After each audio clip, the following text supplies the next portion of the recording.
Introducing this talk on homelessness and its causes after 2 years of research and comparing that to other places around the world with much smaller income that do not experience the epidemic of homelessness that we are creating systematically in Marin and have been increasingly creating over the last 30 years. There are 3 points that I want to highlight. The first is that the housing market in Marin is not a free market.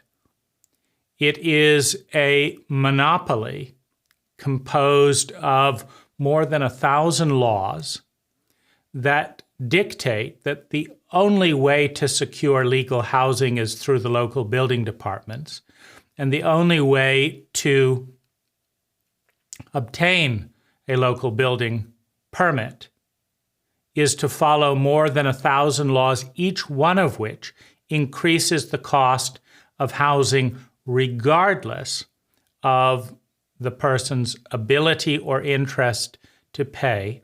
And that finally, that the suppliers, whether it's sewer, water, electricity, gas, that there are monopoly suppliers that one is banned from bypassing with solar and variety of other methods.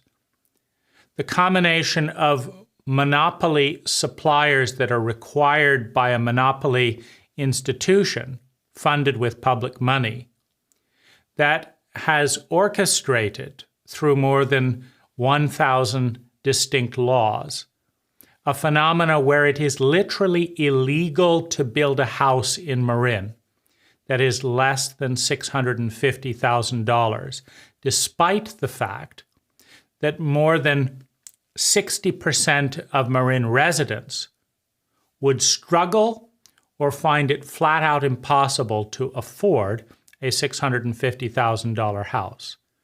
60% of Marin residents struggle mightily or flat out cannot afford a $650,000 home, and a monopoly institution in the form of local building officials and government have mandated that if you buy the cheapest land in Marin and build the smallest house allowable by law on that land and follow well over 1,000 codes necessary to obtain the permit and pay the exorbitant permit fees followed by some of the highest property taxes in the world, that you absolutely cannot follow every law and build anything less than $650,000.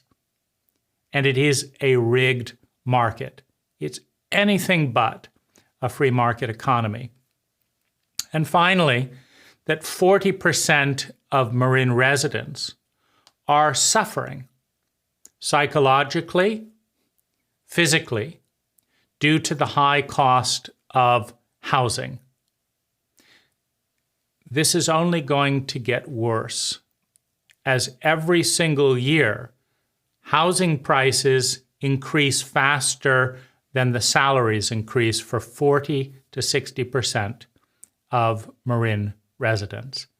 And in that context, I introduce you to exploring some of the nuances, some of the things that I've learned in this two-year research project.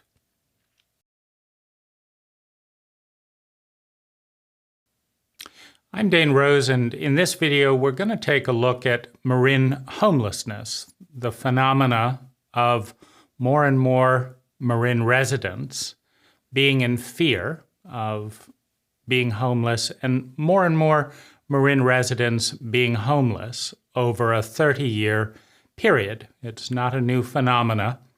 Over the last 40 years, we've gone from little or no homelessness whatsoever in Marin to a chronic growing problem.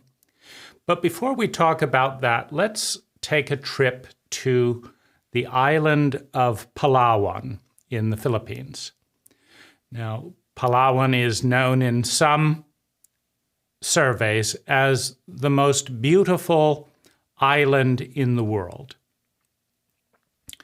Now, the Philippines, with a population of roughly 100 million people, have an average salary of roughly $350 a month.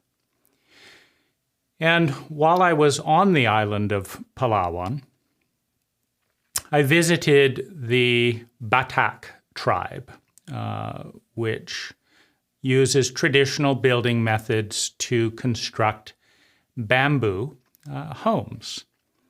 And while wandering in a magnificent tropical forest over multiple rivers, I stumbled into someone's backyard. In tribal culture, there are not delineated fences. Certain regions are known, but I didn't understand exactly whose backyard I was walking into. And one can think of what would happen if a Filipino tribesperson wandered into many Americans' backyards. Usually helped off of the property with varying degrees of courtesy. So it was heartwarming to be welcomed by a family of 8 who were living in a 200 square foot bamboo hut. And as a family, they had built the hut. They tended the tropical forest and lived together. Now, what I noticed as an American was the level of calmness in this family. I don't remember the last time I was invited into a home that had 6 children, because generally speaking, as a culture, we have stopped producing large families of children. But I grew up in a home of 5 children, and I can certainly vouch for the fact that I never saw the house this calm. These children did not have video games to distract them. They did not have toys to fight over. They did not have cell phones. But they had a calmness, they had a presence, they had a warmth and a fearlessness that is rare in the United States.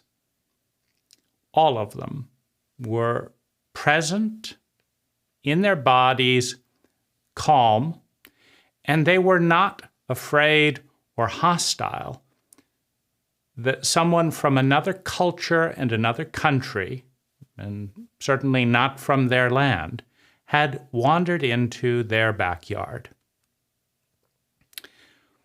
They instead sat me down and offered me snacks. Again, if I wander into 100 American backyards, the number of Americans who will offer me snacks for the privilege of trespassing is probably 0.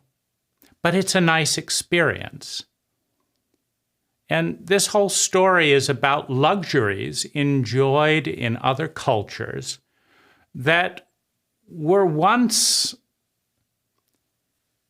available in this land and now in many cases are not. So after eating snacks and meeting the family and enjoying learning and understanding, I asked them how much it had cost to build their home. Something that was interesting to me because as an American making $200,000 a year, I was having a difficult time demonstrating that I could construct my home in Marin County? Had they gotten a permit? I wanted to know. Oh, no. There was no permit, and there was no permit delay, and there was no permit fee. Had they had to hire a builder? No. They had built it in a 2-week period as a family. What was the cost of their home, I wanted to know. And the answer was $100 in nails. That they could have bound the bamboo, etc., with ropes, but they preferred nails. And the cost of the nails were $100. And how often did they have to rebuild? How many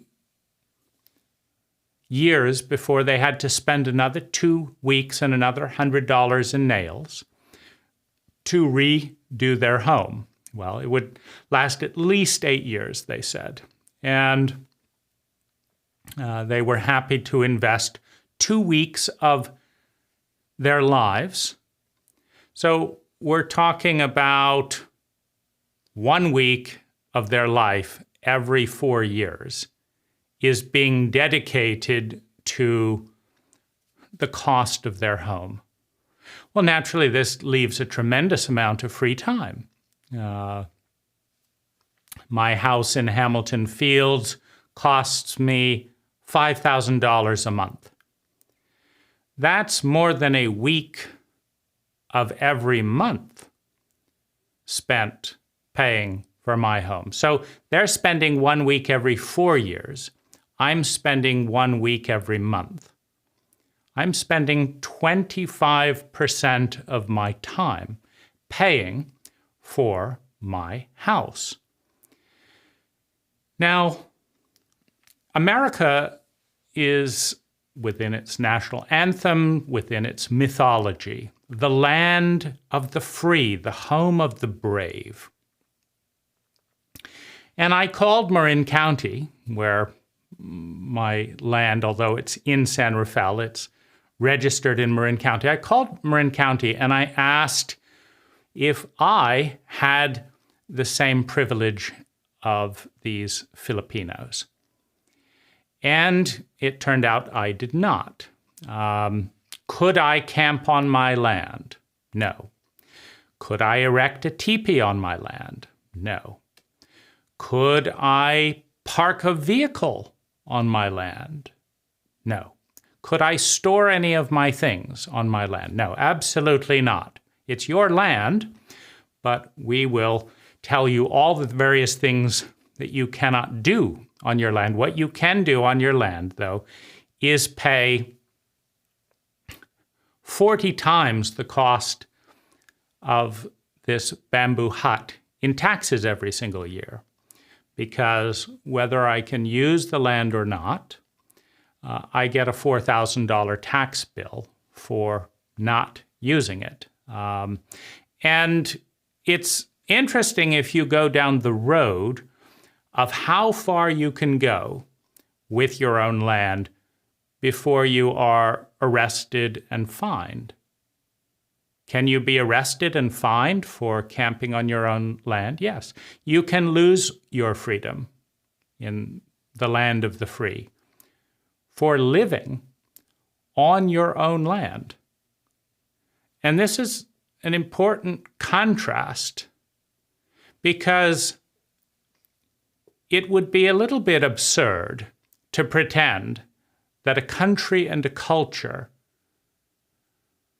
in which the average salary, a decent salary, is $350, can house its people more reliably than a country and a county in which I think it's $11,000 to $15,000 is the average Marin salary in terms of median income.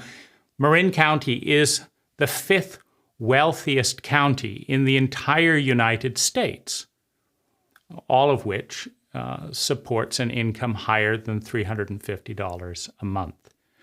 And so it's interesting to note that there are peoples around the world that have more freedom to live than any Marin County resident.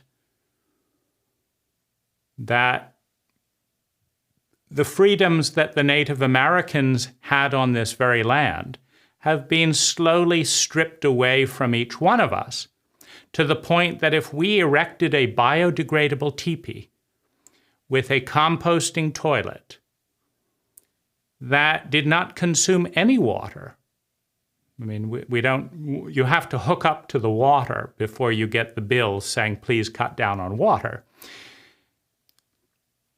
that a local resident 500 years ago, a Native American 500 years ago, had more freedoms than the vast majority of Americans on the same exact land today. And these freedoms have been ceded to local authorities, local building departments in many cases, who then tax the people under fear of imprisonment and fine and property seizure and the disruption of family life, to impose these restrictions, which in many ways are completely at odds with the stated goal. First of all, in the larger context of culture, every government that is democratically elected promises to better the people that have elected them, to use the power in the best interest of the people. If an official running for election asks you, please vote for me because I will make your life miserable, I will take your money on, under pain of imprisonment and taxes to pay for my salary, and I will generally benefit my cronies and those who pay the most money towards my election fund. And I will exploit public interests and assets to benefit myself and those who pay my fees. And I will absolutely make things hard for the average person. Well, they would lose the election. And so the protocol has been to lie about what one will do ahead of the election and then do what is good for self and cronies after the election. And Americans in Marin have substantially less freedom than their Native American ancestors and other people around the world. Now, I continued to walk in what felt like a park-like tropical forest. I saw the tribal Filipinos doing their laundry in the river. I saw them collecting water. I saw them harvesting fruits from various trees. I saw children playing. And I paid attention from the perspective of a landscape designer, because I've designed and built homes. I've designed and built landscapes as a career. And I thought about how much money someone would have to pay me in Marin to create something this beautiful. And I realized I couldn't do it for $1 million. I couldn't create what these people had in their native lands for $1 million. It was more beautiful than any of my gardens. There were no leaf blowers. The soundscape was pristine. The smells were not of diesel fumes. They were beautiful. Fresh oxygen from the leaves of trees. The water tastes good without mandated fluoride and chlorine. it hadn't been filled with chemicals in the first place. And so it didn't need more chemicals to purify it. The food was 100% organic. These people didn't have jobs they hated to pay for the housing they couldn't afford. They didn't have to drive in traffic to a job they didn't like. They had something that every American talks about wanting: quality time with their family. And the reason they had that was because the Marin County building authorities did not come and arrest these people in their land, did not bulldoze their bamboo hut, did not throw all their stuff in a debris box and fine them for living on their land without a permit. That's all it would take to destroy the entire landscape. Because I learned another thing when looking at how big of a house do I need as an individual. And as a designer and someone who enjoys building and spaces, I can do very well with a 600 square foot home. Now, in addition to that, I need 600 square feet for my tools and, all of the various things about my trade. But for actually living, the more stuff and space you have, the more you have to clean, the more you have to repair, the more you have to patrol, the more windows you have to open and close. There is a tax on owning anything. You can say, oh, well, you can delegate all of that to staff, but then you have to find the staff and pay the staff and manage the staff and replace the staff. There is a tax on owning things. But it turned out that if I build a 650 square foot design, if I show an architectural plan for a single story, so nobody's view gets blocked, small and simple, conserving on power, conserving on water, faster to build. If I present a drawing for a 600 square foot home on my land in Marin County, my permit will be automatically rejected. And this gets to the first of more than 1,000 laws that are enforced by prison, fine, eviction from home, public humiliation, you name it, property seizure. There are more than 1,000 laws in Marin County. Every single one of them increase the cost of legal housing.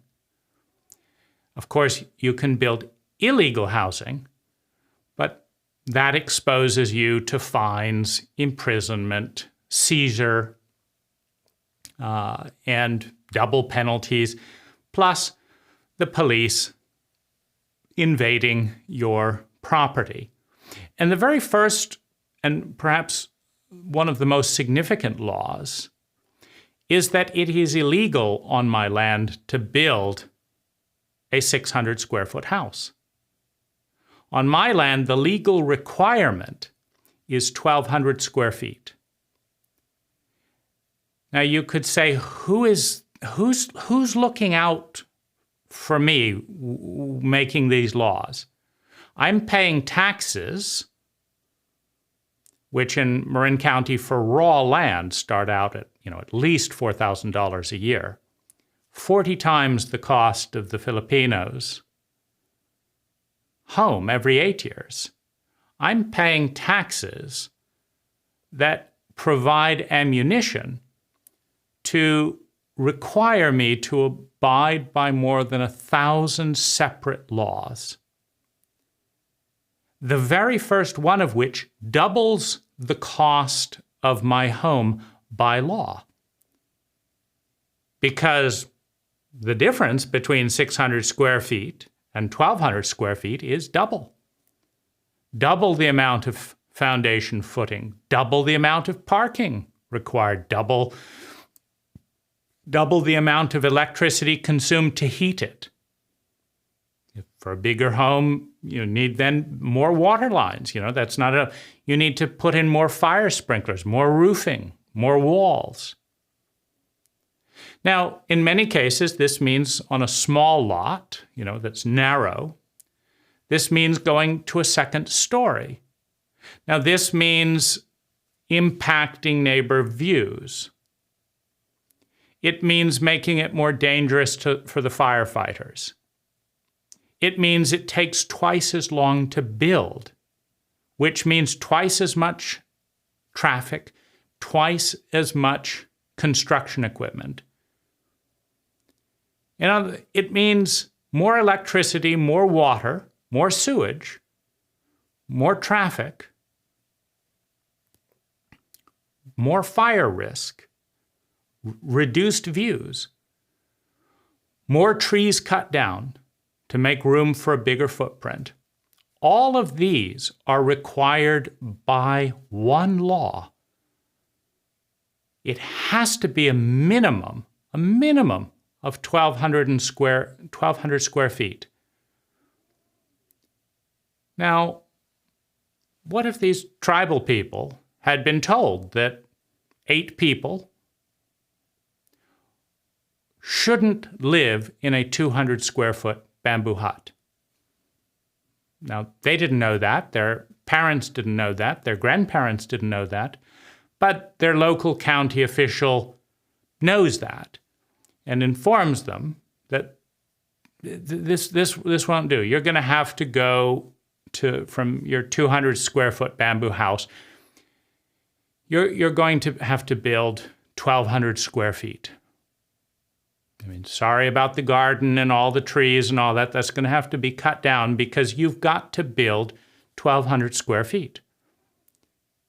Well, we don't need 1,200 square feet. Yes, you do. You need 1,200 square feet, and if you don't like it, we will bulldoze your 200 square foot, and for your own good, we'll cart you off to prison because we know best. We're looking out for you. And by the way, we're going to start taxing you. You haven't been taxed, have you? My goodness. What have we been thinking? We're going to start taxing you, regardless of how much you can sell your hunter-gatherer foods for. We're going to start taxing you. Now, we need to tax you because if we don't tax you, we won't have any money to buy the bulldozer that's going to come and knock down your home. And we won't have any money to hire the police officers who will come and put, do not enter. This home has been condemned by your local tax money authority. We won't have enough money for all of that. And so you cannot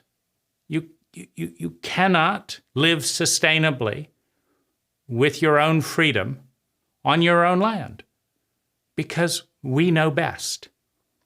In the land of the free, the home of the brave, we do it better than you do. We're more civilized. So this is an interesting contrast point, because these Filipinos on this tribal land had a 500% more quality soundscape. The only things that could be heard were not TVs and leaf blowers, children arguing. They were birdsong. And they didn't have to buy a CD and put up Bose speakers everywhere. The birds were actually real. So the soundscape was 500% higher quality. The water tasted better and was free. $100 in nails, the food all organic, and they could walk. And it wasn't about delineating and saying, this is my land and this is your land. One of the reasons that I was not shooed off the property, was tribal people often have more of a community paradigm around land. And so I was invited to walk throughout the tribal land.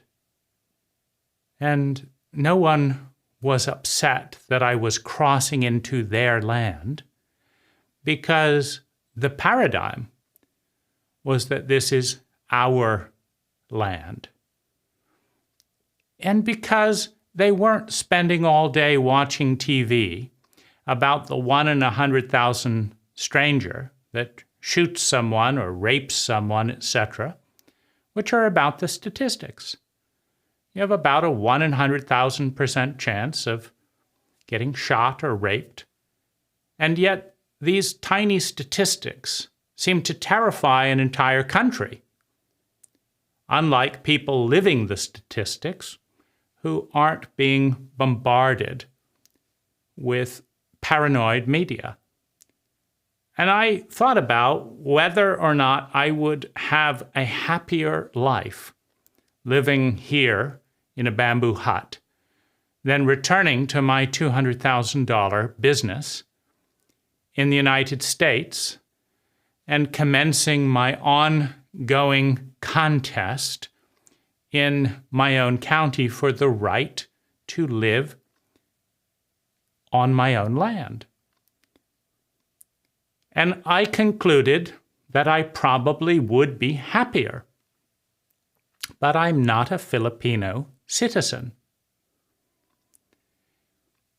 And I didn't know if I would be equipped to adjust, having been conditioned to so many regulations and so many ideas that make absolutely no sense in a beautiful, pristine jungle where there is enough, where there is an abundance of presence, of quality time, of beauty, of peace, of safety, and land and bamboo to build one's home. Now, this is a context, and I'll give another little bit of context in another country, because one of my favorite countries is Thailand. It's known as the land of smiles. And it's truly the case that if you walk on a Thai beach, maybe the island of Koh Samui, you walk on a Thai beach and you smile to a native, they smile back because it's fun, because it's easy, and because the mirror neurons in our body say that when somebody smiles, it's easier to acknowledge them and smile back. But foreigners, they're known as Farang, foreigners have been well trained in the sociopathic art of resisting mirror neurons. So when you smile at an American or a Russian or someone from United Kingdom, etc., of which there are great numbers, they will look you straight in the face and make great effort because they have to resist all their mirror neurons, and dozens of muscles have to be tightened to avoid the spontaneous reciprocity of a smile. They will look you right in the face with who knows how much effort to communicate, you mean nothing to me. You're not even there. And if they pull this off, then in the ranking system that is the Western sociopathic edict, right? There's a ranking system that every cult has. And if you're warm and open to me and I'm cold and distant to you, then I'm higher rank because I rejected. I don't need you, right? If you reach out and I decline your invitation, then I'm higher rank, right? So they obviously need rank more than they need enjoyment because it's so easy and natural to smile back. And this is just one of a number of reasons that I love Thailand, which I experience as 1,000% more free than the United States in many important ways. I learned Thai cooking, for example, in 5 of my favorite Thai restaurants. Did it take 2 weeks to sign up for a class and $600 and multiple protocols and signed release and attorney thing, and you will not sue if you've been... No. This is a free country. And so I just pointed to the kitchen, and the Thai chefs who didn't speak a word of English were delighted, were smiling, welcomed me into the kitchen. And I pointed at me cutting the food, and I watched them one night, and I saw them do everything that they did. And I said, I'd like to do it too. And of course, they didn't understand English, but they got them out, and they were delighted to have me prepare my own food in their kitchen and learn how to cook real Thai food. Now, we're all well trained enough to understand that this could never go down in Marin. And sure enough, when I did a tentative exploration, the waiter was horrified, of course, and went off to talk with the manager, who was horrified, who couldn't understand why I wanted to do this, who talked with his manager and finally said that, there's so many reasons why we couldn't allow you to see the kitchen or cook your own food or anything spontaneous and fun of that nature. That's reserved to Thailand. And so people like myself spend large amounts of deferred salary, etc., to go to a place in which creativity, in which spontaneity, in which warmth is actually welcome. The home of the brave, the land of the free, or the land of smiles. Now, in Thailand, I've traveled around for years, often about 3 months of the year.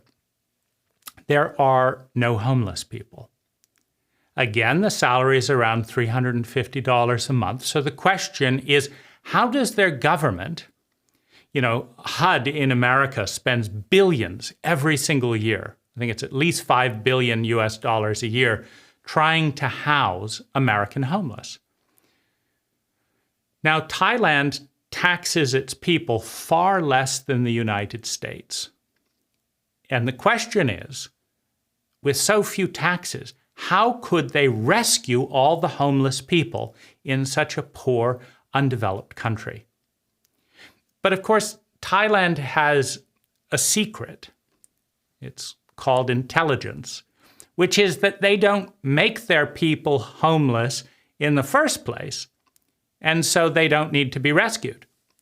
So they can tax their people less, because who pays for all of those building inspectors and all of those engineers to tell you all the things you can't do? Who pays the $100,000 a year to put you in prison because you tried to live on your own land without a permit? Who pays to demolition and move homeless people from one part to another? The police. It costs over $100,000 a year to imprison an American. And lawsuits, if America was called the home of the lawyer, the home of lawsuits, this would be there'd be a lot of integrity in that, because truly so, more people are sued and do things to avoid being sued in America than any other country in the history of humanity. Of the 10,000 cults and cultures in human history, more Americans are focused on lawsuits, getting them, winning them, avoiding them, defending them, than any culture in human history. An astounding amount of money and time gets spent in an incredibly inefficient process that in many cases punishes whoever is poor and results in more harm being done to the victim. And that's a statistical reality. We sue and are sued by more people than any culture in human history. We spend more money doing it. It's only just if you enjoy long, expensive, drawn-out conversations that hardly anyone understands and that don't seem fair to the average person. If you enjoy that kind of thing, then this is a great triumph. If not, why is it called justice when the remedy is more expensive and toxic than the underlying crime when you analyze felt experience? Someone is offensive, breaks a law, does this, and the remedy is 2 years and $100,000 to be treated as a non-human being in a local courthouse. So in Thailand, they also do not require building permits for small, simple, single-story structures, because the Thai and the Filipinos are betting on human nature. You see, because for the last several 100,000 years, human beings have been housing themselves, and they've been getting better and better at it. And housing is a basic need for survival. And so in Native American culture, 500 years ago in Marin County, there was no tribal leader that would come around to someone and say, you can't put that teepee up. It's not 1,200 square feet. You didn't read the permit? By the way, pay me a bunch of money and I'll read you the permit, or we'll throw you in jail. No, they were too intelligent for that. And so they didn't do it. Everyone had the right to erect basic shelters, and most of them were a lot smaller than 600 square feet per person. So that 600 square feet that is illegal in Marin County is many times more than 99% of all cultures in human history used per capita to house their people. So a teepee might be 120 square feet, 130 square feet. That was fine for our ancestors. But 600 square feet, heaven forbid, you should find yourself in a delightful, custom-built 600 square foot home. And as luck would have it, your local building officials will soon rescue you from such a disaster as not needing a mortgage. Because our Native Americans did not have mortgages. The Thai that managed to house their own people in many cases do not have mortgages. And these Filipino tribesmen with $100 of nails do not have mortgages either. And because they don't have mortgages, they don't have mortgage insurance. And because they don't have mortgages and mortgage insurance and car insurance, they don't have to have a bank account, which means they can actually live their lives rather than pushing bits of paper from one legal institution to another, who will not engage with them and say, "Hello, Sam, I've known you for the last 20 years. How are you today?" But instead say, "Read off a password that neither you or I could recognize if our life depended on it. And if your password is wrong, then I don't care what my eyes tell me.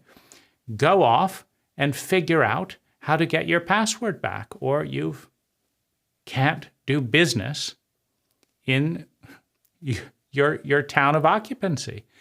This is an incredibly puzzling phenomena. If one looks at what's been going on over the last 100 years or so in Marin versus 99.9% of human history and what's going on in many other parts of the world.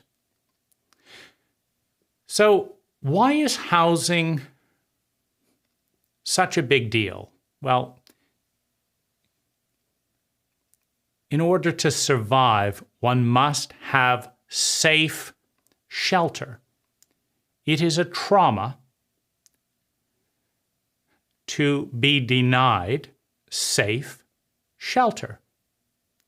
And when legality is the distinction between whether you're carted off to prison and lose your freedom, or whether you can depend on the shelter you construct, it becomes essential for survival to have safe legal shelter. Now, the Thai have safe legal shelter. It costs about $300 to add a little room with a tin hut and some 2x4s and some mosquito netting, so that when grandma emails that she wants to come and visit for the next year, I get out the hammer and add a little extension. And because it's not a 5,000 square foot monstrosity with 2 stories and concrete trucks driving up and down for months, taking up the neighborhood parking space, because it's a few hammers, a bit of wood, some tin, no one is concerned. Of course you would accommodate a visiting relative. And why is it a government's business to say thou shalt not live freely on your own land in small single-story structures? Because what the Thai and Filipinos are betting on is that if someone can afford a structure that is typhoon-proof, they will build it. Because they're betting on people doing the best they can. Now, how many people do you know that would go out of their way to build a house that's going to fall down on them? But also when you're dealing with lighter structures like bamboo, something that would be absolutely illegal in Marin. If you take your bamboo hut design down to Marin County, they will show you 1,000 reasons why it cannot be done. And the first thing they'll ask for is an engineering report. And the first thing your engineer will do is say, well, I don't know how to calculate this. You say, well, go over to these people who have been doing it for thousands of years and learn from them. And it's like, I don't want to do that. Why don't you just build $1 million home like everyone else, and then we won't have to learn about sustainable building practices? Makes everyone uncomfortable to have something that could be so biodegradable, that would blend in so nicely into the landscape. So the bottom line is that homelessness is in many ways a divergence from the path of intelligence. So what's the path of intelligence? Intelligence is defined by the efficiency with which energy, time, money, and natural resources is transformed into sustainable well-being. An intelligent person conserves energy and delivers higher yields of not short-term but sustainable human well-being for themselves and their community. That's an intelligent person. A fool, by contrast, consumes vast amounts of unnecessary energy to induce large quantities of unnecessary chronic suffering for themselves and those around them. And a complete idiot doesn't understand that what they're doing to create all of the suffering they're experiencing on a daily basis actually is producing the suffering they're experiencing on the daily basis. And so they double down to do more of the same in order to create more unnecessary suffering for themselves, those around them, their species. Because they are not intelligent enough to know what intelligence is or to correlate the impact of their own behavior on their own misery. And so, unfortunately, and psychologists have studied this, a majority of people are incompetent in a given area. And incompetent people lack the competence to know that they're incompetent in the areas that they are incompetent, because it takes a competent person capable of measuring competency, for which you need competency, in order to know if they are or are not competent. And in a shame-based culture where you get punished for doing something wrong, if you don't know enough to know if you're good or not, you'll just say that you're good. And the majority of people who are as incompetent as you are will not have any way of assessing it. So they just say, well, this is all good. So why is homelessness at the low end of the intelligence continuum? If we take this continuum, and up here we have high levels of sustainable well-being, and down here we have high levels of chronic and unnecessary suffering. Why is homelessness highly unintelligent for all concerned? Because another way of saying it is that to facilitate the legal right to survive for a people is intelligent and is right. And to deny your own people the freedom to survive in a context of excessive luxury is not only cruel, sociopathic, insane, but it's low intelligent. So who loses and who wins as we generate homelessness? Now, the first thing to understand, because it's one of the most important graphs out there, and it's why it's the cover of my book, Homeless in Marin, is that home prices have been going up much, much faster than the income has been going up for 2/3 of Marin residents. So the income for 2/3 of Marin residents is going up kind of very slowly and linearly. And the price of Marin housing has been going up and going up and going up with very little relationship between the actual incomes of a majority of Marin residents. Now, if you look at this graph, you can see that as time goes on, the gap is getting bigger. So if we're to be rational, we'd have to look at 5 years from now and say that homes will be more expensive and that the median income,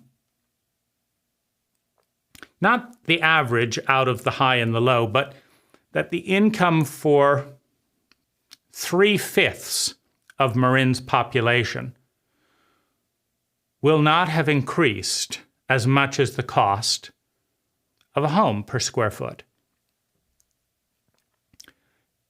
Now, if anyone can do math, and we focus on math rather than relationship skills and marriage counseling, and we refuse to educate our children around trauma or PTSD because these would be useful in daily life. But anyone who learns basic math understands that in 5 years, 3/5 of the Marin population will have a harder time buying a home than they do today. And anyone with a little imagination can understand that that means more homelessness in 5 years than are homeless today.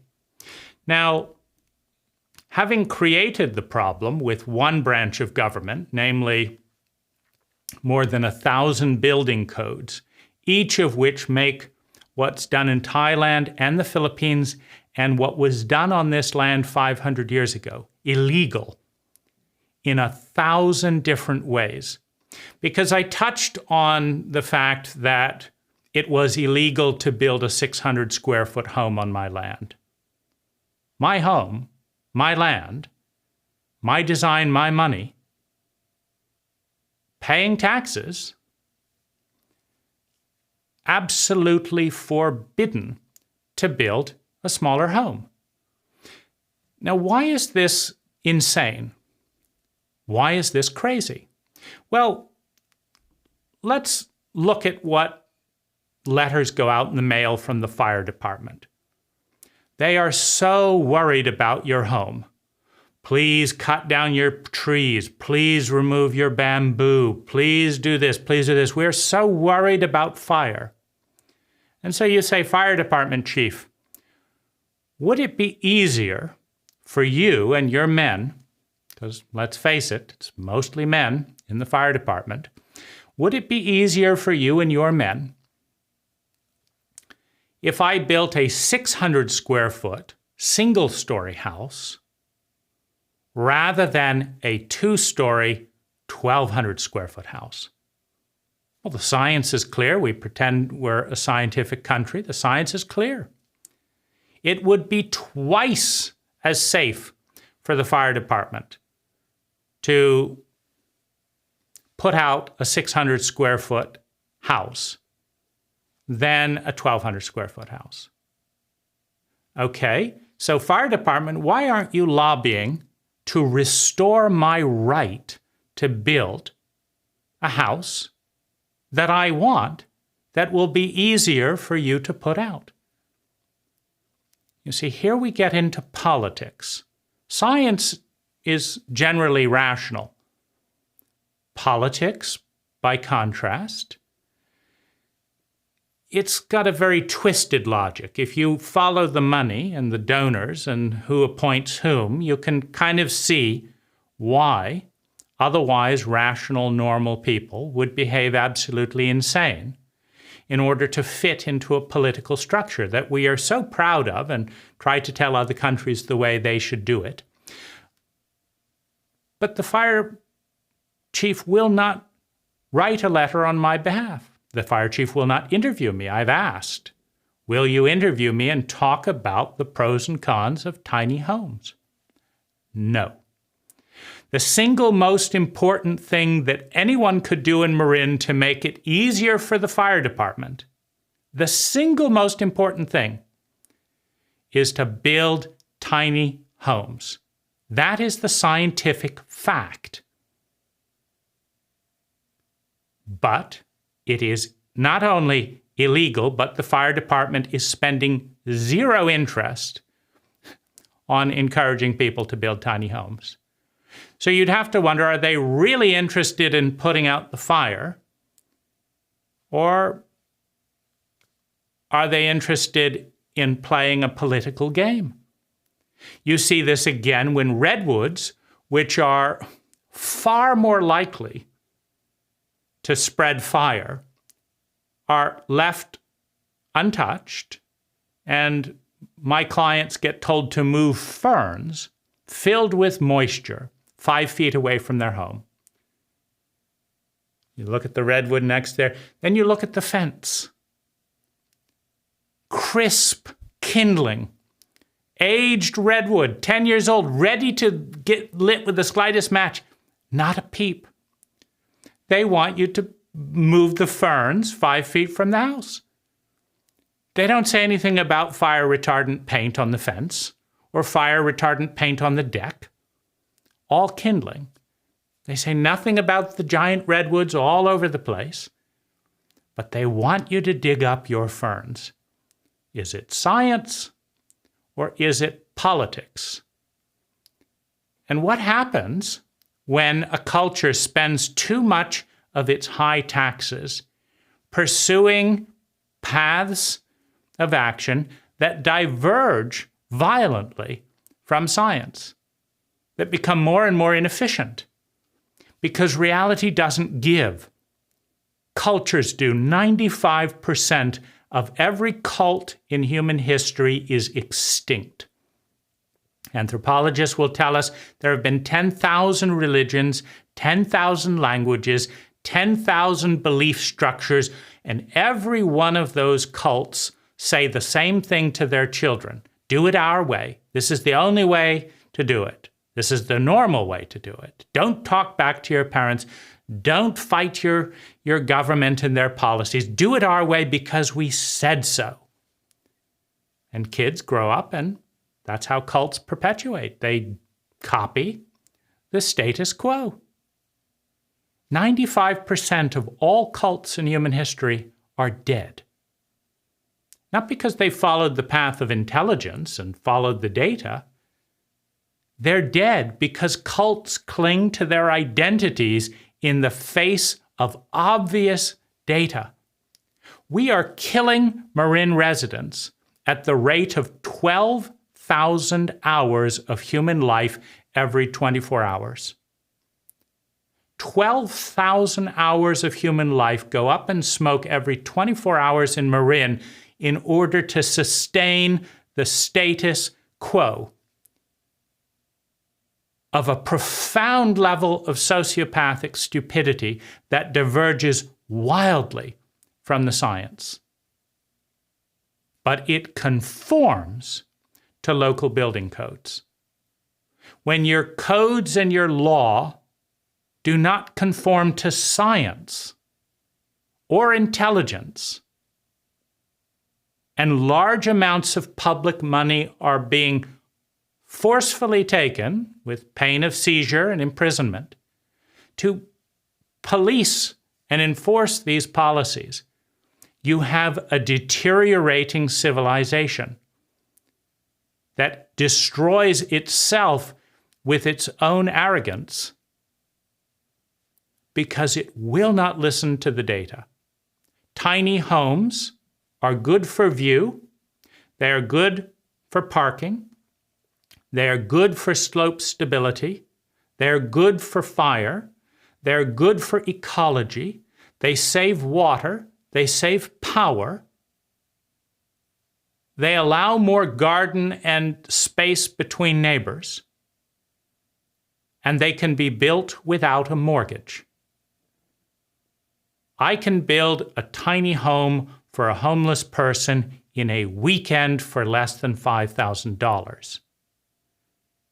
I would do it this weekend if the home would not be demolished and I was not to be given a fine for violating the 1,000 codes that make the most intelligent thing that we can do illegal in 1,000 different ways. Because we're just getting started in some of the major costs that have been institutionalized that make us more than 1,000 times more expensive than that bamboo hut with $100 of nails. So let's look at a couple of them. I was talking with my engineer who builds skyscrapers around the world. So he's got first-rate CAD in engineering software. And he said, you know, Dane, I'm sorry to tell you this, but I read your codes in your area. And almost everywhere in the world, I would be designing your piers for your foundation for the 100-year earthquake. But somebody passed a law in Marin County. And the law requires me, if your home is to be approved by the monopoly that is your building department, you're going to have to build first to the 100-year earthquake, but then you're going to have to double it. And I said, what's that going to cost me? He said, $75,000. I said, you mean to say in the home of the brave, the land and the free, that I don't have the right on my own land to build a house that only drills 25-foot deep concrete piers and only spends $75,000 because for my best interest, it is required by law that I spend another $75,000 or I can't get a building permit? He said, yeah. $75,000 like that. One law. So the first law, doubling the size of home, if we look at builders today saying they won't touch a home for under $800 a square foot, well, we've got several $100,000 added by that law to the cost of building by law. Then you have $150,000 in extra foundation by law. And then you start getting into the other monopolies and code mandates, every single one of which increases the cost of housing. I have a seasonal creek that runs stormwater out into the bay. More than 1 million gallons a year run through this creek. How about spending $30,000 to build a 30,000-gallon reservoir, running it through a reverse osmosis, putting less stormwater into the bay? One problem. Rising sea levels, pollutants into the bay, solved. And decreasing pressure on the local reservoir. How about just not connecting to MMWD and having a reverse osmosis harvesting all the water on my land? Easy to do. But it is illegal. Instead, one is required to have a main water hookup. So what's the cost for running 100 feet of pipe from the house to the water meter? $50,000. More money than it would cost to build a cistern that harvested natural water and actually decreased pressure on the reservoir. Now, as soon as I pay the $50,000 for my monopoly hookup, because there's only one supplier, and surprise, surprise, it's your local government, as soon as I pay the $50,000 fee, raising the cost of housing by $50,000 with 100-foot section of pipe, then the letters start. Now that you have been required by law to hook up to our system, please don't use any water. Make up your mind, folks. I'll build the cistern quite happily. I won't use a penny of your water. No. You've got to hook up to our system. Okay, then let's use the water in your system. No.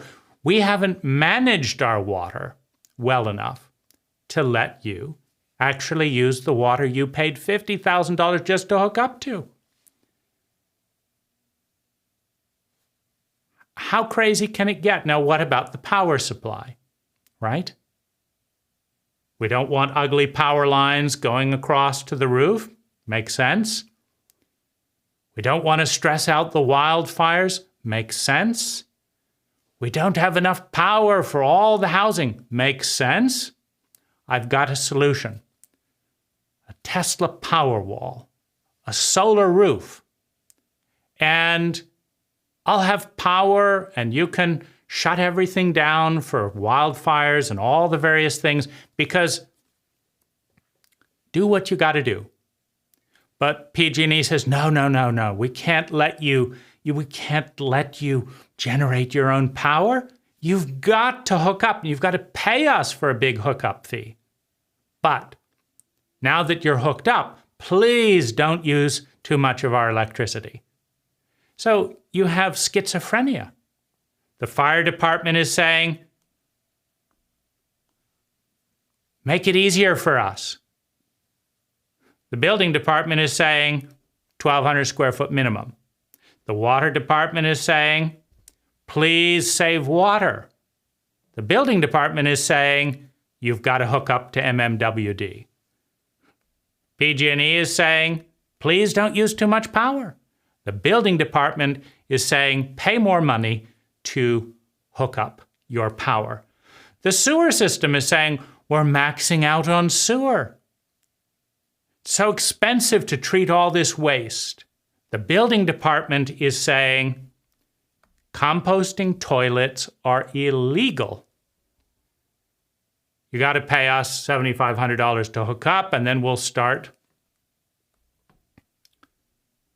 dumping more toxic stuff into the bay. It's schizophrenic. Now, who loses? Who loses when 2/3 of Marin residents cannot house themselves? Well, let's take Marie. She has 2 children, and her live-in partner has decided to leave the state because he doesn't want to pay California's alimony thing, and so he's left.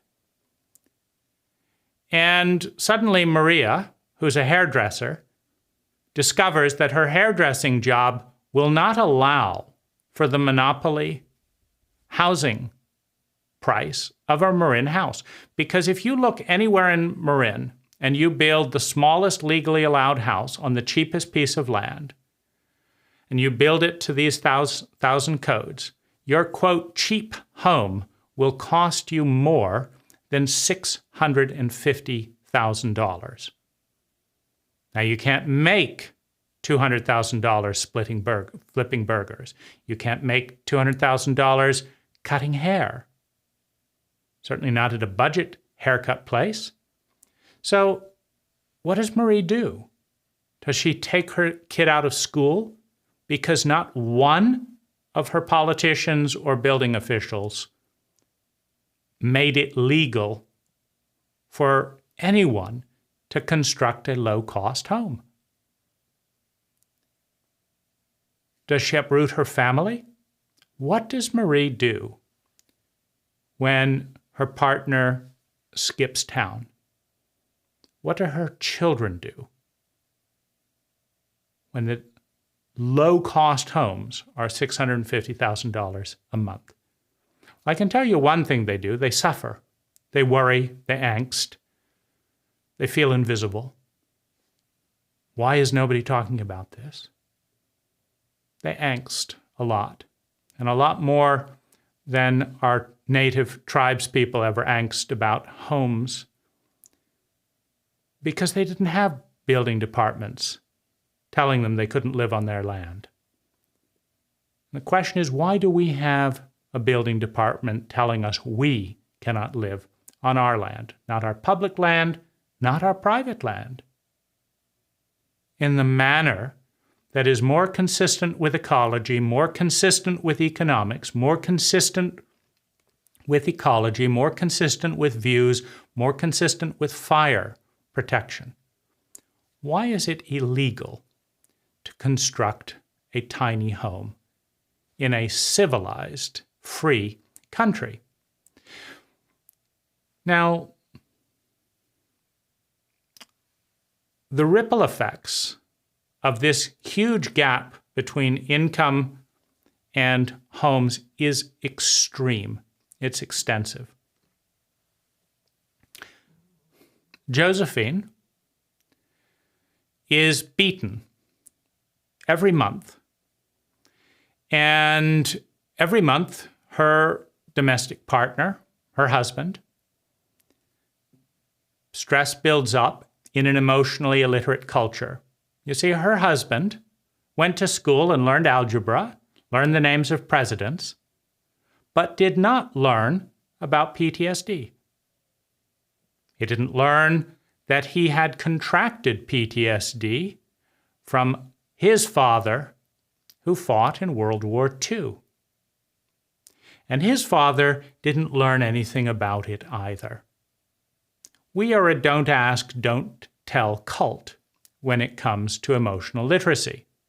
I won't ask you what you're really feeling, and please don't tell me. Thus, the virus of domestic violence and abuse recurs generation after generation, protected by a platoon of secrecy and a platoon of lies. Put on some makeup, hide the bruises.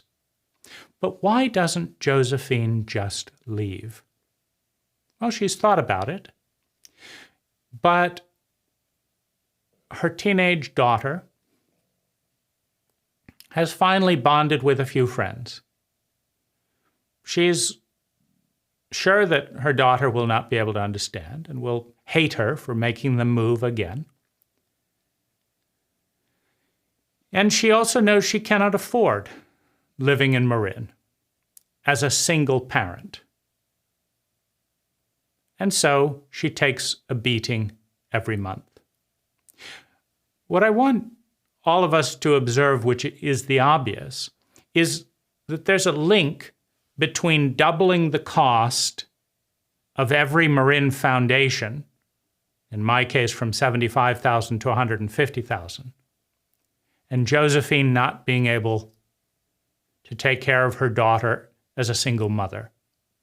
And there's a link between being arrested for building a 600 square foot house and Marie angsting and not knowing what to do when her partner skips town. What about Philip and Patrice? They met in art school. They have dreams, they have visions, they're madly in love. They'd like to get married. It's just too expensive. They're living in mom's basement. It doesn't feel very good. They don't feel very free. Mom resents the imposition because mom has a lot of bills. And that's why they're living with mom. Now, if they had been in Paris a few hundred years ago, when Paris was cheap, that's why the artists moved there, rent was cheap, they would be giving rise to a new budding culture. But they're not getting rise to anything other than resentment and a feeling of poverty because they want to be artists in a county that has priced all artists out of the market. Oh, sure, there's a few award-winning artists that have matured after 40 years, but how did they get to that point? And could those mature artists that are now profitable, could they have paid Marin rents when they were just starting out and nobody knew about them? So Marin is slowly killing out its artists, making them move elsewhere or give up their passion to do more seasoned careers. And a little bit of Marin's culture dies as each artist picks up and leaves. Well, there's also Sarah living in her car. Now, Sarah lives in her car because her mother threw her out while in college because her mother doesn't want her to have a boyfriend. But Sarah fell in love in college. And her mother found out and threw her out of the house. Now, if Sarah is to continue her college degree, she can't get a job. She needs the grades. But she's been thrown out by her mother. And Sarah has no place to go. She's gone to her local church. But Christianity isn't what it used to be. The church will not help. So she lives in her car. Now, living in one's car is a natural, logical, intelligent solution for someone who's working towards a future, towards a college degree, and cannot afford $650,000 for a home, much like 99% of the human population throughout history who could not afford and cannot afford Marin prices. But if she can get her degree and then get a job, maybe she can stay in her own county and live in Marin. The trouble is that our local officials are high on the sociopathic continuum, low on the empathic continuum. Now, what do I mean? Now, you can delineate the link between the empathic and the reptilian brain with two questions. The empathic brain up here, the human brain, asks two questions. Who is in the most pain? And how can we help? The sociopath, the reptilian brain, says, do we have enough power to dominate, to exploit, to extract energy out of the most vulnerable? And if we do, we fight. If we don't, we flee. We run. And if neither of those options are available, we hide. Fight, flight, freeze is the protocol of the reptilian brain. And between a single mother trying to feed her child and stay alive, and the state with $100 million budget, who has the most power? Who has the most power in that dynamic? Who's going to run in a sociopathic pattern, and who's going to attack? You see, because America is very proud of its laws and its lawyers. But they're also very proud of its equal for everyone. The Thai don't do it this way. They want to understand the ripple effect of different choices. They want to understand the backstory. And when I had a dispute with a Thai woman and brought in the police, it was much more interested in, okay, so what's going on here? What's going on here? How will that affect you? How will that affect you? And the solution was not about, this is the way it is for everyone all the time. The solution was, this is what seems to be the right thing for you two. Will you agree to it? And when we did, the right thing happened. Break a law, of which there are many, some of which are profoundly inhumane and destructive. Break a law in America, and you will be proudly told that the law is neutral, the law is blind. It's not really. It's whoever can hire the best defense fund or play dirty in many cases and has political connections, etc. It's not, in fact, blind, but that's the pretense. We're proud that we do not know how our laws affect people. Well, here's how Sarah was affected by the sociopathic law, meaning nobody is born trying to live in their car. Sarah didn't write her affirmation in kindergarten, I hope I can live in my car and not afford rent. I hope I can live in my car and not afford rent. No one is dreaming of living in their car. Now, you don't have to be intelligent to grasp that. That people living in their car, this was not their first choice. Yes, it may be better than living on a sidewalk. It's just not as nice as an apartment. Let's put it that way. And so, who's in the most pain? How can I help? How about, how can we help our homeless? That's an empathic protocol. A sociopathic protocol is, well, you've only been driven out of your house so far. Let's wake you up in the middle of the night. You're trying to study at university. Traumatize you, make you feel unimportant, and tell you to move somewhere that we can't tell you where to move because we didn't think about that. It didn't occur to us. So how about that? And let's spend public money to further humiliate and traumatize the most vulnerable people in our community. So Sarah was woken up too many times by the police, telling her, you have to move. Where should I move? Well, we can't tell you that. We can just tell you the fact that we have passed a law, having made so many of our people homeless,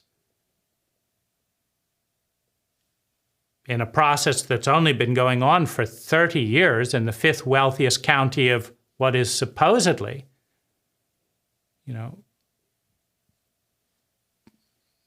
a first world country. We've only been watching this for 30 years. We haven't had any time to think about it, right? So we don't know where to send you. All we know is if you are visible to the police, you'll be moved and woken up. And so Sarah comes up with the brilliant idea of hiding from her police as a young college student.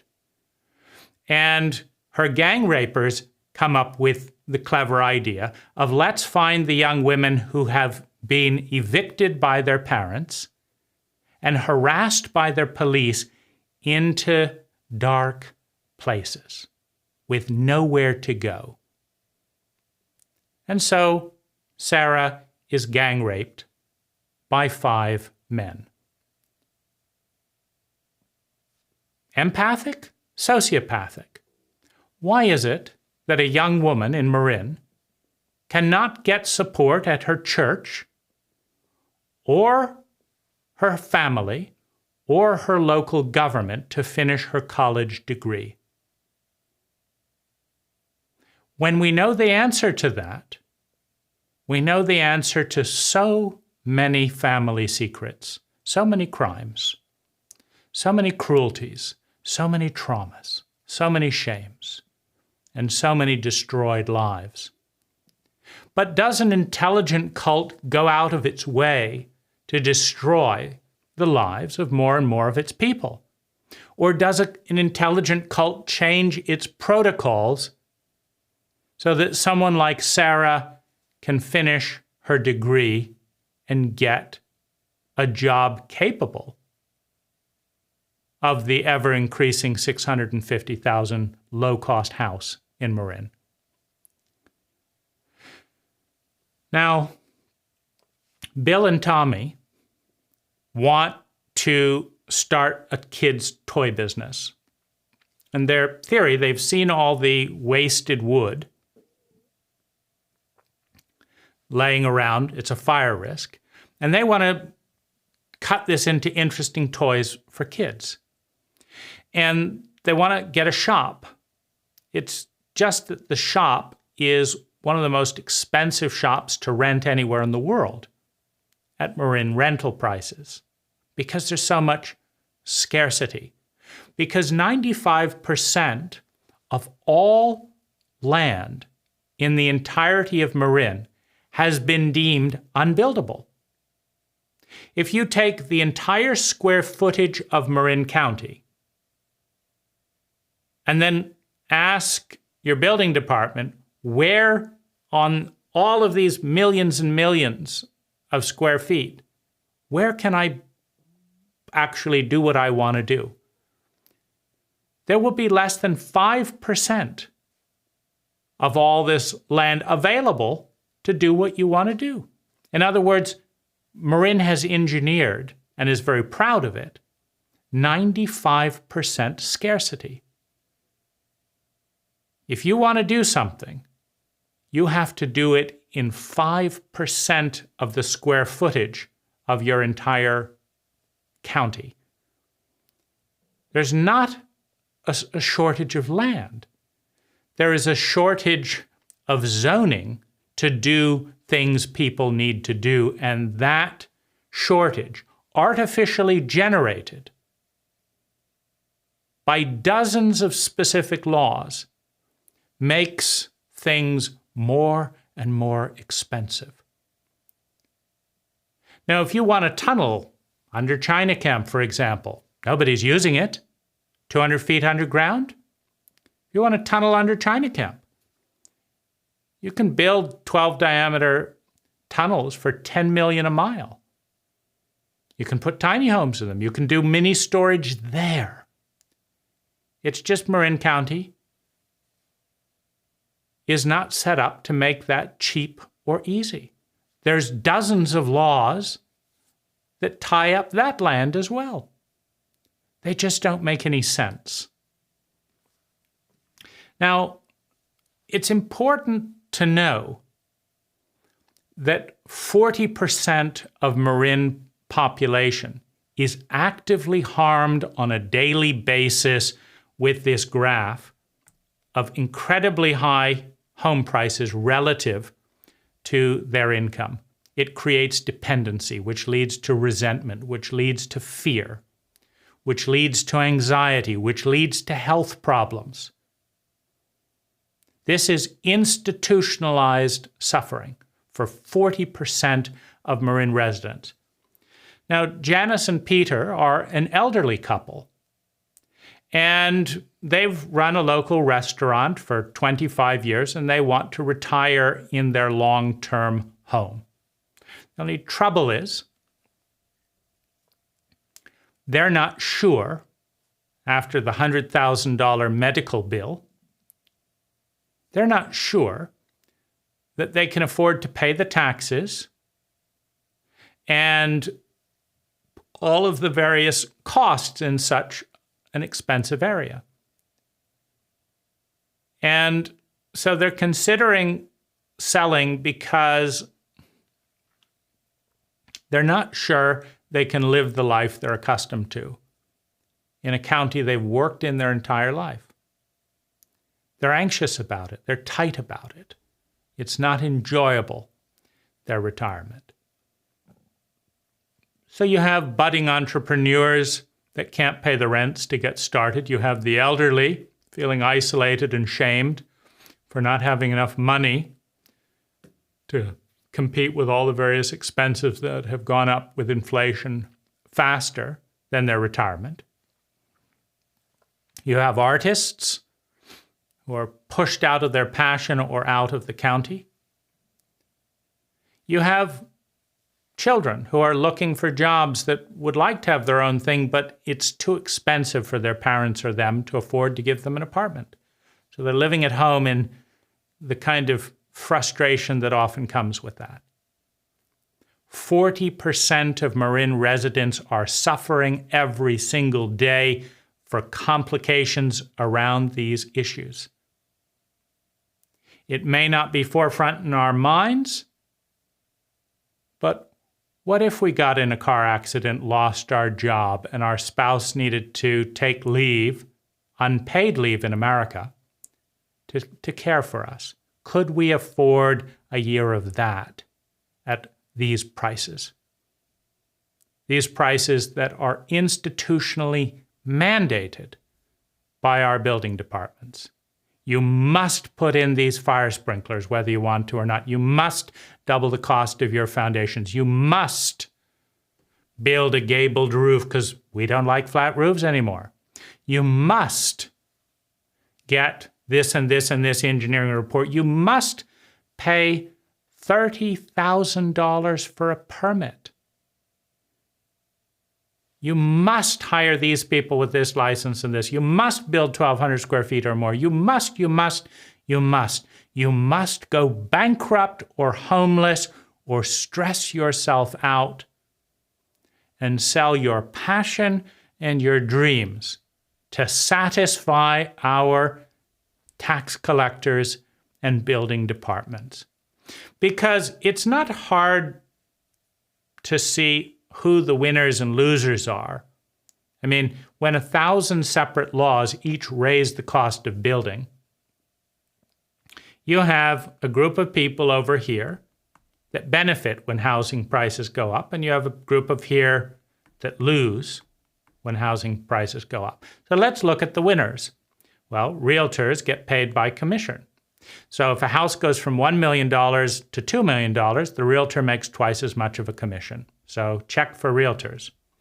Now the builder also, the higher the price to build per square foot, the more codes they have to, when the county comes by and requires someone to tear up a water line that's 3/4 inch and put in a 1-inch water line, just in case they needed to have a shower and put out fire sprinklers at the same time. $25,000. Who makes more money? The builder. Who loses? The homeowner. So builders make more money. Landscapers like myself make lots of money when millionaires move into Marin and continually upgrade their homes. So landscapers make more money, realtors make more money, architects often take a percentage of the project.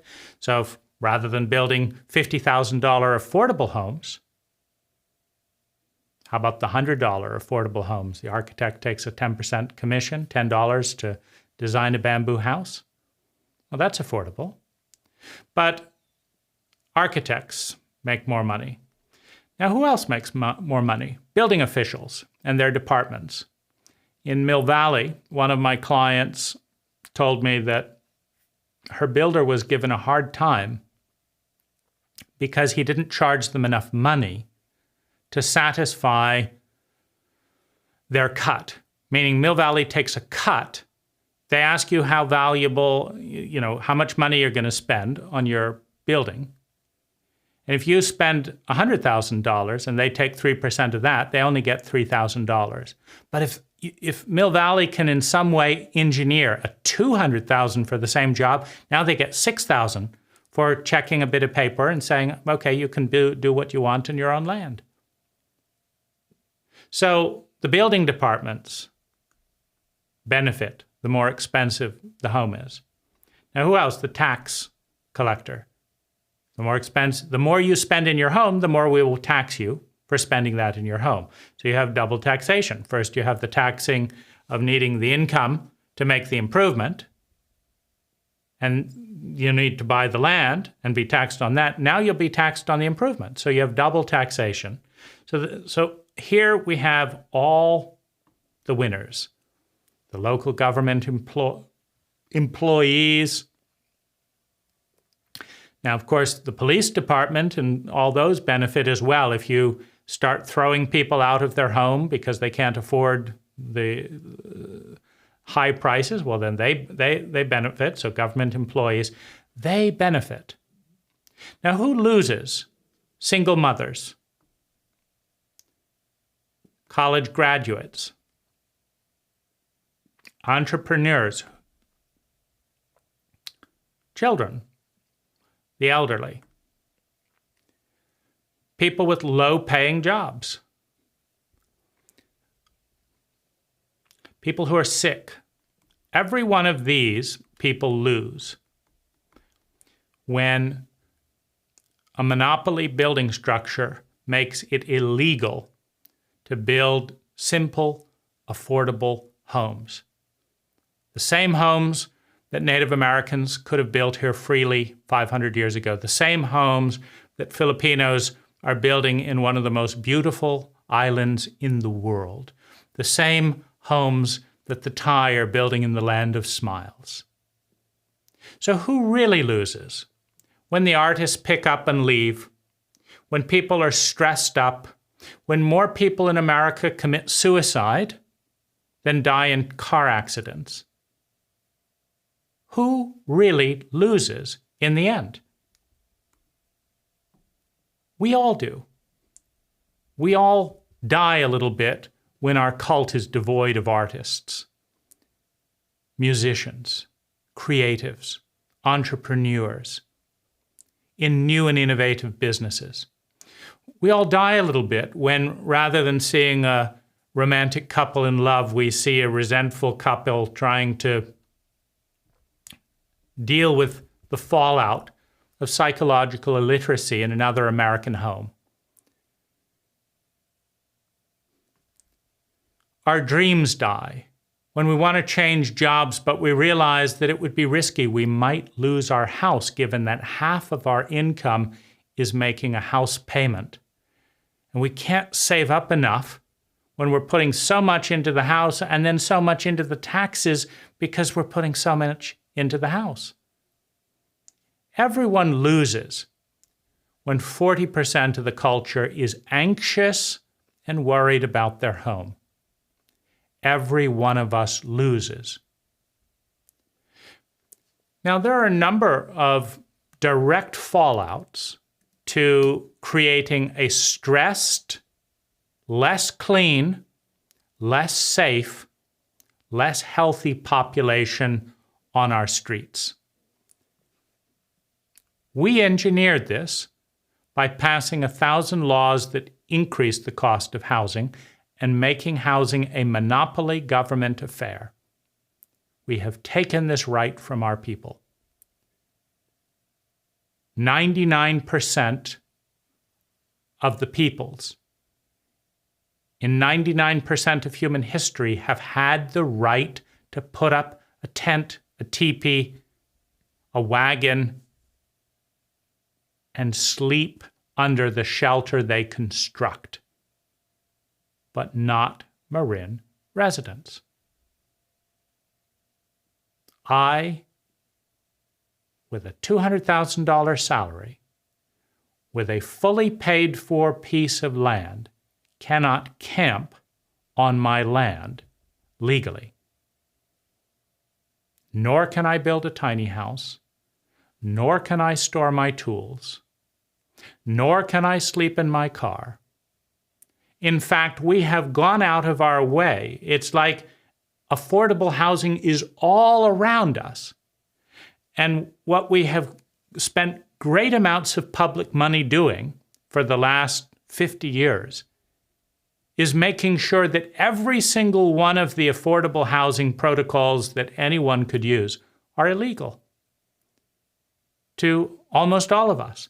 We have made living illegal and then have the audacity to terrorize young college students into hiding from the police where they can be gang raped. Because being gang raped is less upsetting to Sarah than being woken up in her car and being told to move before an important exam. Are we empathic? Are we sociopathic? Are we intelligent or are we fools? Are we human beings?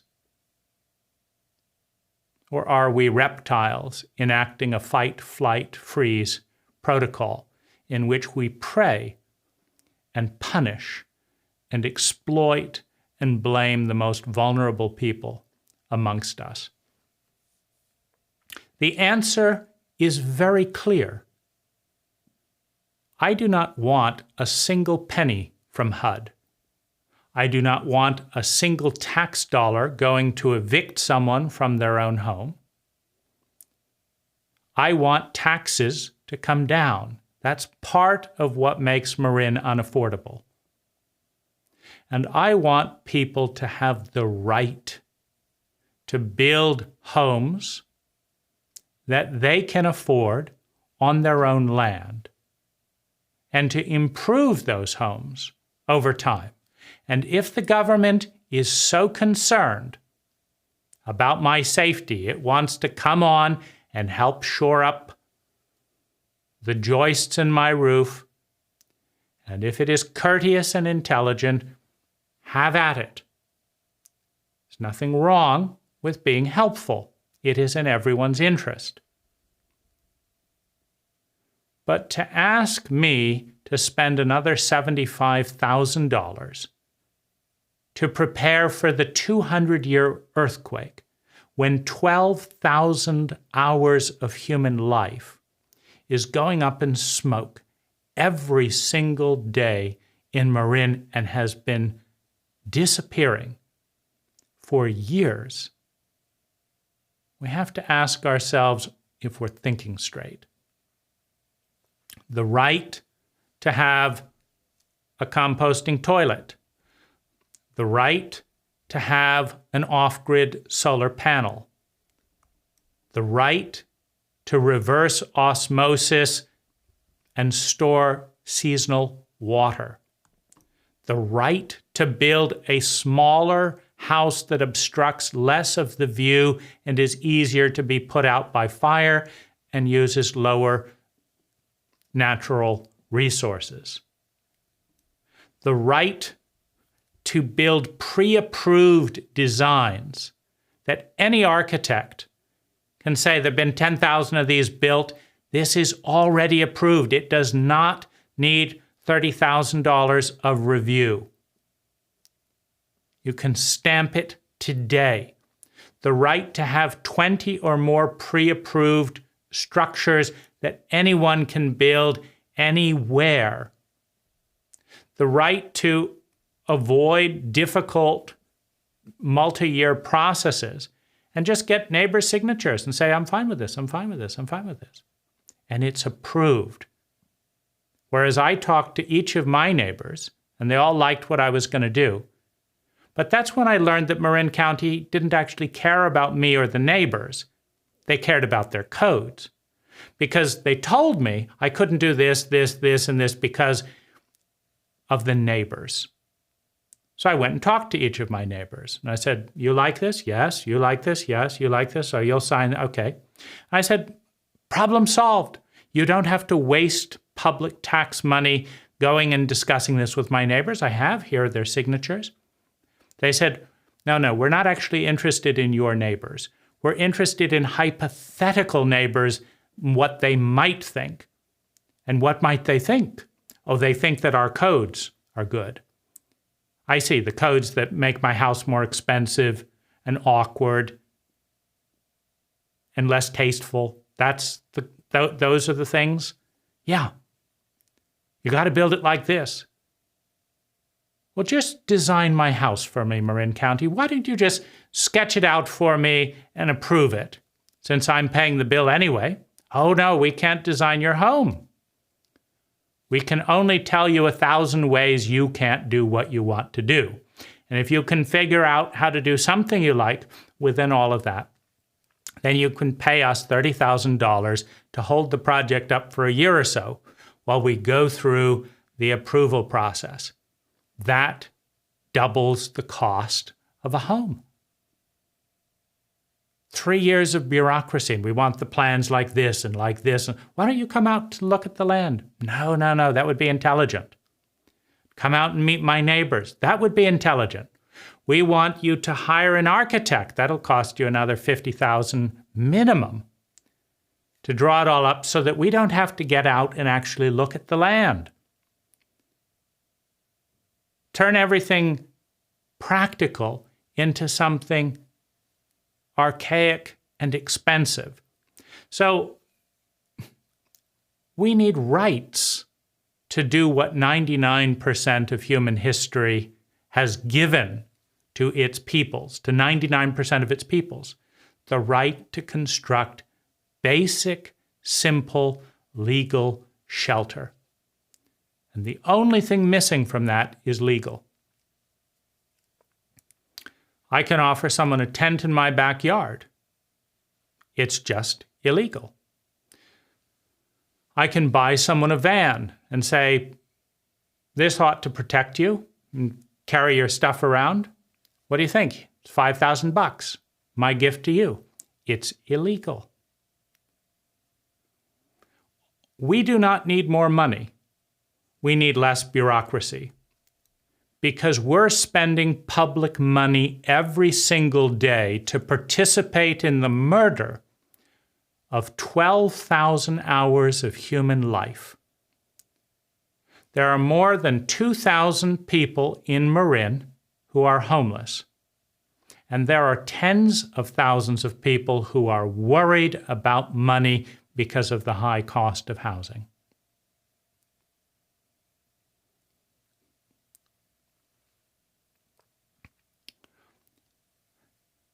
"26 years of human life is deleted from a chronically homeless person's lifespan.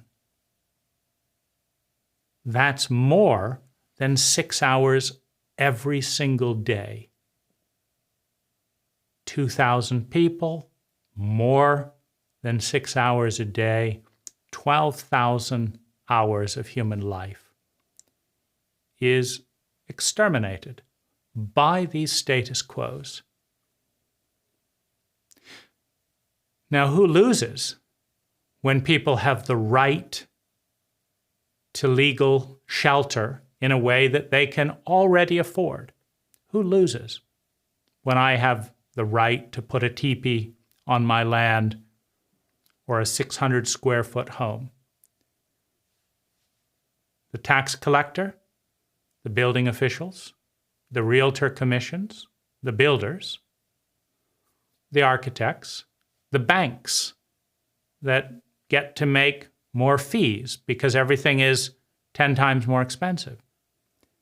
A 1% fee doesn't go very far at Bank of America if it's for a tent that costs $100. It's a $1 banking fee. But then the banks aren't needed to begin with. It's very important to understand, and why I've gone into this in enough detail, that 40% of Marin residents are suffering because public money has been spent to pass laws, each one of which has increased the cost of housing, but has not increased their salaries. And that all that is needed to solve homelessness the way Thailand and the Philippines already has is to spend less public money creating and enforcing laws that increase the cost of housing and give people back their freedom. That is intelligent. That is empathic. That is rational. It is scientific. It is kind, and it is the right thing to do. And I hope you will join me in asking your elected and appointed government to stop killing people by enforcing laws that make housing unaffordable for 40% of Marin residents. Thank you.